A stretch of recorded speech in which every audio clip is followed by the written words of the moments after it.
you know your own name? It's a good question, isn't it? Of course. I'm John Paul Smith.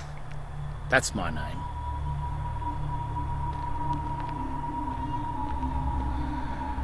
Well, in Black's Law Dictionary, it's under the sign Nomen, N-O-M-E-N, memory. It says, if you know not the name of the thing, then the thing itself is surely lost. It's a very precise statement, isn't it, really? But what it could mean is that if you don't know your own name, then your body could be assumed lost. Your body is your soul, but as in footprint, your footprint to the earth, your subject matter, the equity, the real part of you, your body, is being separated from the other soul, the S-O-U-L and the S-O-L-E. Both sound the same, but both very different parts, both very different meanings, both very different parts of your body. The soul print on the earth is the S-O-L-E, and the spirit is the S-O-U-L. So if you separate those two, then your spirit may lose your body, may lose the connection to the earth, to the reserve, to the mineral and the energy wealth. You'll lose your jurisdiction with the land. So if you think you know your name,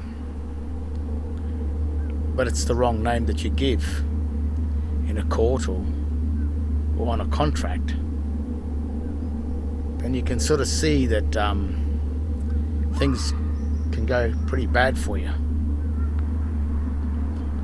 So again, it says, if you lose the name of the thing, then the thing itself is surely lost. So if you lose your own name, then you're surely lost.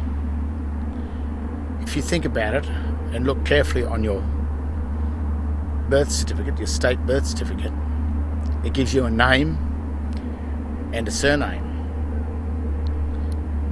And it's very clear and precise about that. Even the writing, the grammar is clear. Your name is John Paul, and the surname, or the family name, is Smith. There's two different names there. So if you assume your name is to be John Paul Smith as one name,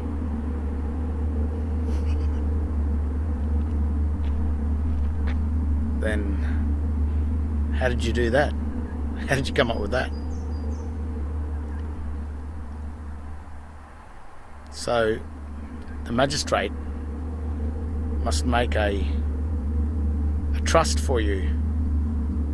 He salvages you. He salvages your body. The churches often say you enter into salvation. Well, they take salvage rights over your body because you couldn't find your own name, your own date of birth of your name. And because you didn't know your name, your true, correct, lawful name, the name that was given to you by Christ, the name that saves you with inside that universe, the biblical universe, the same universe where the Bible sits on the bench of the courts that you've been subjected to. And if you don't know your own name, then you're assumed lost. And the state salvages your soul, your footprint to the land. It takes your equity and it administers your equity, your mineral and energy wealth, until you come back. But if you look in a graveyard, that's the evidence that very, very few people ever come back. They stay in the world of debt, in the world of hell, in the world of the dead, until their bodies no longer exist. And then when the state comes along to try and find the body, all it has is the evidence of a grave or a tomb, a ledger of the ground, with the evidence that you never found your name. So it then has a legal right as a trustee and as an administrator to take your estate and keep it for itself. And probably that's why our states are no longer de jure governing states. They are private bankers that have usurped themselves into the governing system in order to trick and deceive the people of the world into never finding their true correct name, rendering themselves lost forever in a sea of fiction, a sea of darkness, a sea of death. So I'll say it one more time. It is said in Black's Law Dictionary that if you know not the name of the thing, then the thing itself is surely lost. So if you don't know your name, you've only got yourself to blame.